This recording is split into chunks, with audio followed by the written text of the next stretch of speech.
we are going to learn short string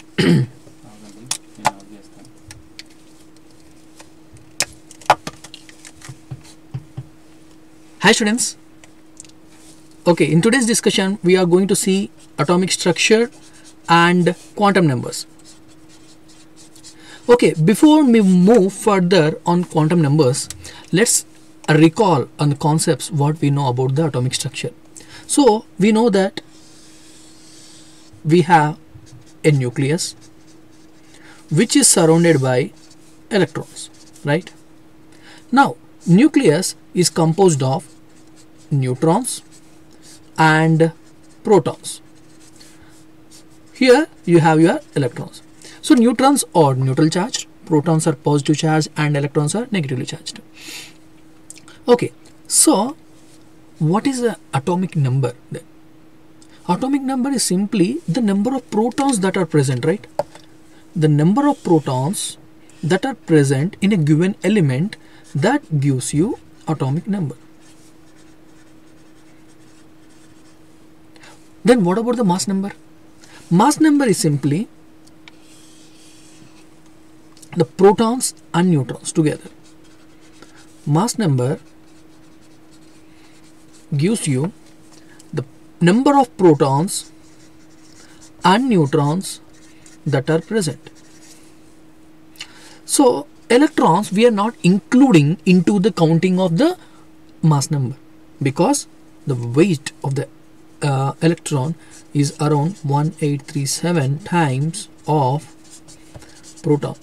That means electrons are lighter in weight, and that's the reason why we are not including it in the mass counting. So mass of an atom is a sum of the protons and neutrons, right? If you want to find out how many number of neutrons are present, then it's very simple. Number of neutrons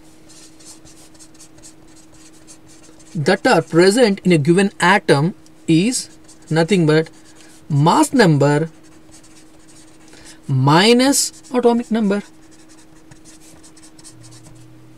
Mass number minus atomic number gives you the number of actual neutrons that are present. Okay, let's say hydrogen. What is the atomic number of hydrogen? 1. What is the, or how many number of protons are present? 1. Why? Because atomic number of hydrogen is 1. Then what is the weight of hydrogen? It is 1 again, because hydrogen is the only element which does not have neutrons. Okay, number of neutrons present in hydrogen is 0, and is the only element in the periodic table that contains 0 neutrons. So only this counts the mass number for hydrogen. Now let's say neon. Neon, if I say atomic number is 10, which means it consists of 10 protons. Okay, then neon mass number is 20, which means it consists of 20 neutrons. No, it consists of again 10 neutrons. Means this and this together gives you the mass of a compound. Now let's see. If I say fluorine, fluorine atomic number is 9, which means it consists of 9 protons and its mass number is 19. Means it consists of 10 neutrons. So what exactly I want to say is, it's not all the times that double of the atomic number is the mass number. It depends on the number of neutrons that are present in the given structure, in the given atom or given element, right? Okay, now you have heard about isotopes, right? What are isotopes? Isotopes are the elements which have same number of protons. You can see hydrogen, say 1. Okay, then hydrogen 1, hydrogen 1. So I'm saying this is an atomic number. atomic number is directly proportional to the number of protons that are present. So isotopes are the atoms of same element that consists of similar number of protons but different number of neutrons. So here I have 0, I have 1 neutron, I have 2, right? Which means I can say atoms of same element that contains, what is this, similar number of protons but differ in their mass number. Why there is different in their mass number? Why there is difference in the mass number? Because the number of neutrons are different. Means in this case the mass is 1, whereas in this case the mass is 2, and here it is 3. That's the reason why we call it as a hydrogen. This is deuterium and this is tritium. Hydrogen, deuterium and tritium. These are the isotopes of the hydrogen. Okay, now let's come around the nucleus. What is that present around the nucleus? It is the electrons. Okay, so I call orbits. Orbits and orbitals means orbits are nothing but a well-defined circular path in which electrons were supposed to move. Okay, electrons, if you consider this as a nucleus, electrons were supposed to move. Those are the orbits, like well-defined circular path. But orbital, if you say what is the orbital, orbital is three-dimensional. Three-dimensional region in space, again around the nucleus, in which the probability of finding an electron is maximum. This is based upon the quantum mechanical model of atom, but this is based upon the Bohr's model. Orbit is based on the Bohr's model, whereas orbital is based upon the quantum mechanical model. Quantum mechanical model of atom means orbital is nothing but a three-dimensional space that is present around the nucleus and where exactly the probability of finding an electron is maximum. That is called as orbital. So this definition is based upon the quantum mechanical model of an atom. Okay, we can see some other differences. Say this is the first difference between these two. The other differences, we can say orbits are circular, right? Because that's what I've seen. Orbits are circular, whereas the probability distribution of charge here is different. So this gives different shapes here. Orbitals gives different shapes, whereas this is circular. Now these are non-directional.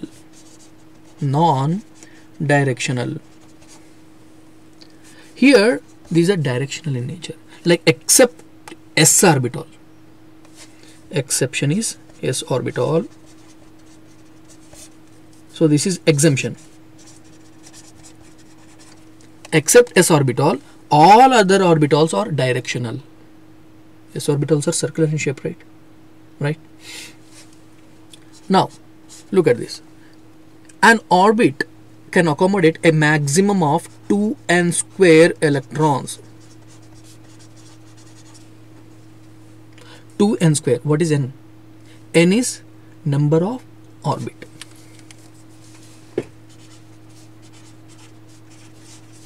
Number of orbit.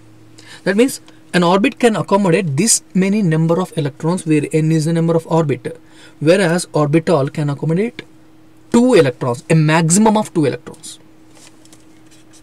Maximum of 2 electrons.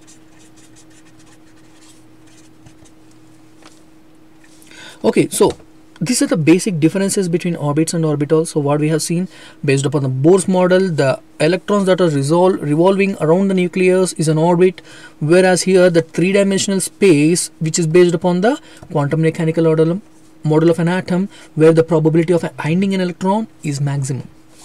Here the orbitals circular, whereas they have different shapes. They're non-directional. Why? Because of the circular motion, they are non-directional. Here they have different shape, as we have seen, like dumbbell shape, like lobe shape.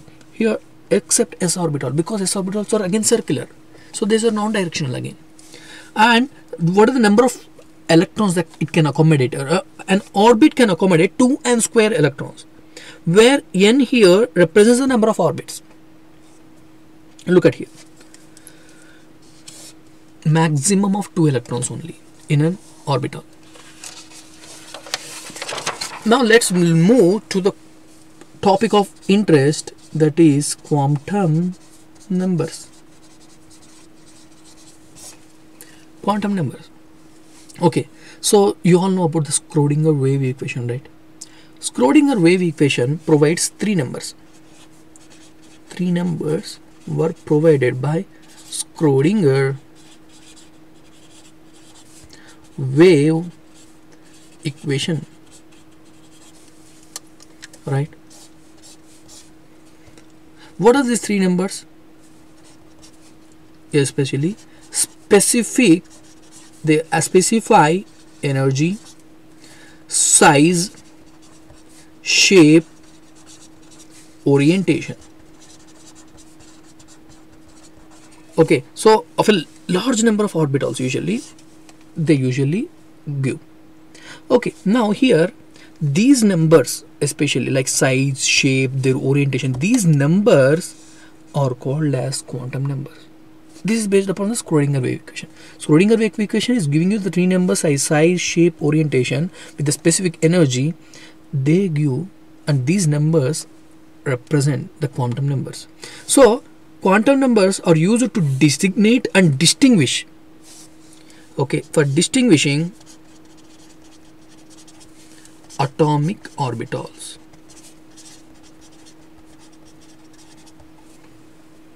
Okay, so the quantum numbers are used to distinguish atomic orbitals. So that's the reason why we call this atomic orbital, these quantum numbers, as principal quantum number. Principal quantum number, which is n. Then we have azimuthal quantum number. Azimuthal quantum number, that is L. Then we have magnetic quantum number. Magnetic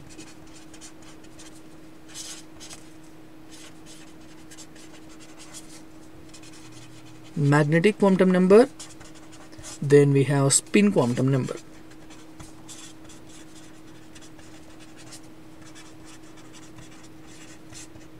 Right? Okay, so in order to distinguish the different atomic orbitals, we have come up with the different quantum numbers. Principal quantum number, azimuthal quantum number, magnetic quantum number, and spin quantum number. The principal quantum number is given by n, whereas azimuthal is given by L, magnetic represents M, and S represents spin. Now let us look into details about these, how the quantum numbers. Now can you tell me what are these quantum numbers? So numbers, quantum numbers are the numbers which designate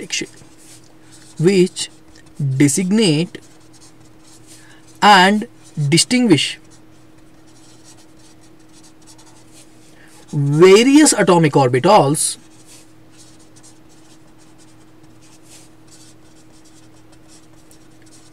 and electrons present in an atom, right?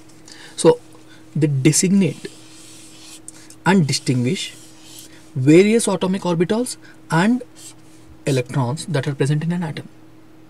So these are definitely called as quantum numbers. Now let's look into what is this principal quantum number? Principal quantum number. Okay, so usually I'm saying these are represented by n, and what are the n values here? N will be 1, 2, 3, 4 and so on. So the principal quantum numbers basically provides what kind of information? The first information that it is, I mean the principal quantum number provides you is shell to which electron belongs.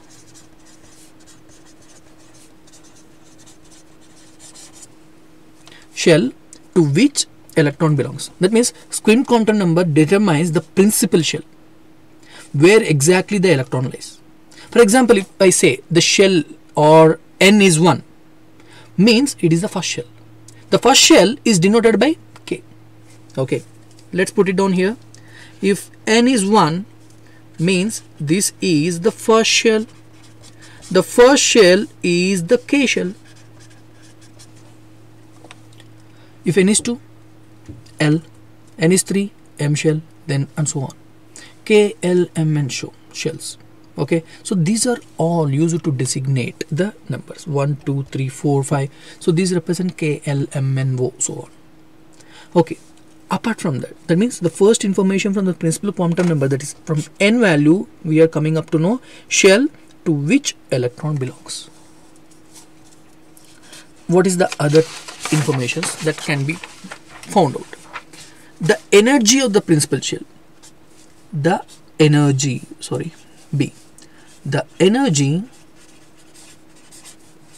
of the principal shell. Now we have already seen that the energy of a shell is given by, what is the formula? E equals to minus 1312 by n square kilojoule per mole. So here the energy, that means the value of n, particularly principal shell, right? Then radius of the principal shell. This can also be found out by the principal quantum number. So radius, like for example, we can say average radius of a shell. Let's see the second one, the azimuthal quantum number. Azimuthal quantum number. So this is represented by L. So it is also known as subsidiary or secondary quantum number. Secondary quantum number. Usually this value depends on principal quantum number. This depends upon the principal quantum number, and this can have positive integral values. This can have the positive integral values. So now what is the significance of this azimuthal quantum number, right? Let's see.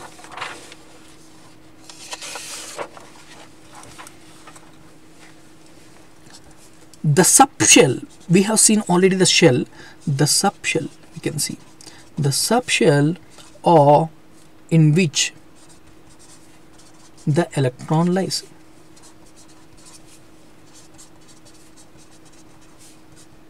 Right? Like for example, if the value of L, say if it is 0, then it lies in S subshell. If it is 1, P subshell, 2, D subshell, 3, it is F subshell. So from there, like from the principal quantum number, we are coming up to know the shell. Here we are coming up to know the subshell. What about the magnetic quantum number? The magnetic quantum number will come to know for what is the the value of L, value of P for S subshell. So I'll just write on the heading magnetic quantum number.